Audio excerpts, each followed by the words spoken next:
music is the expression of the human soul. So when I'm dictator, I'm not going to ban all concerts. My position on that has been consistently mischaracterized. But I do have some misgivings about this Oasis hysteria. And going to see Oasis is like going to see the last old diseased white rhino in the zoo. Like, it's a bit cool, yeah, but it's mostly just really depressing. And I'm not just saying rhinos because this is what Noel Gallagher looks like now. There isn't a band from the last 20 years that can sell out a stadium. Your parents were born in the 1950s, so they came of age with the Beatles, The Who, the Rolling Stones. In their 20s, they enjoyed Led Zeppelin. In their 30s, they enjoyed David Bowie. In their 40s, they enjoyed Nirvana, perhaps. But you, by contrast, are culturally impoverished.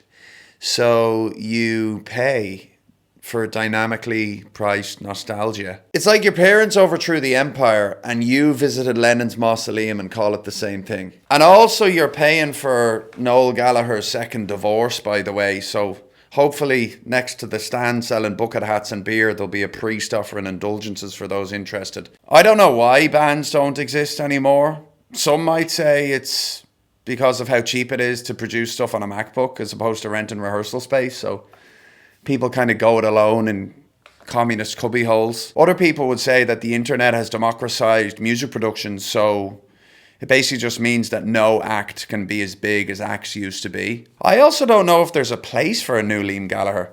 A brash, arrogant anti-hero who for a few years did have an amazing voice. Young people now think it's cool to be as nice as possible. They want social justice and doing what's right. They're oppressively virtuous, actually.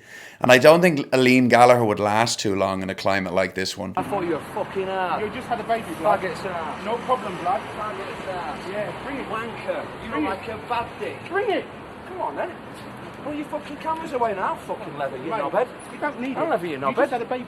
No, so you look like a dickhead. Right, look. Taking pictures of me, man. You look like a Fucking dickhead. right. And I'll wet your fucking ass, man. You look like a fucking gay boy's ass. Drawers. If you disagree, then consider why Winston Marshall from Mumford & Sons had to leave his band after 10 years. And no, he didn't bite a head off a bat. He read the wrong book. He read a book criticising Antifa, posted about it on Twitter, and that was all she wrote. He was no more. Gone. It's not exactly rock and roll, is it? I mean, like, if Elvis Presley married a 14-year-old these days, he'd probably end up in jail. That's how woke it's gone. Actually, you know what? Never mind. That'd probably be a good thing. And the other thing is, Oasis haven't been very good since 1995.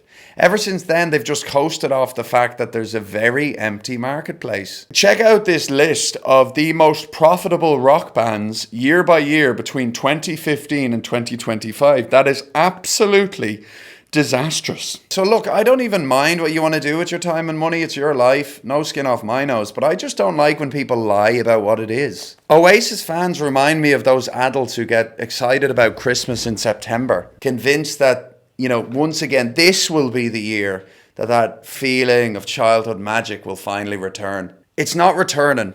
You won't be seeing it again.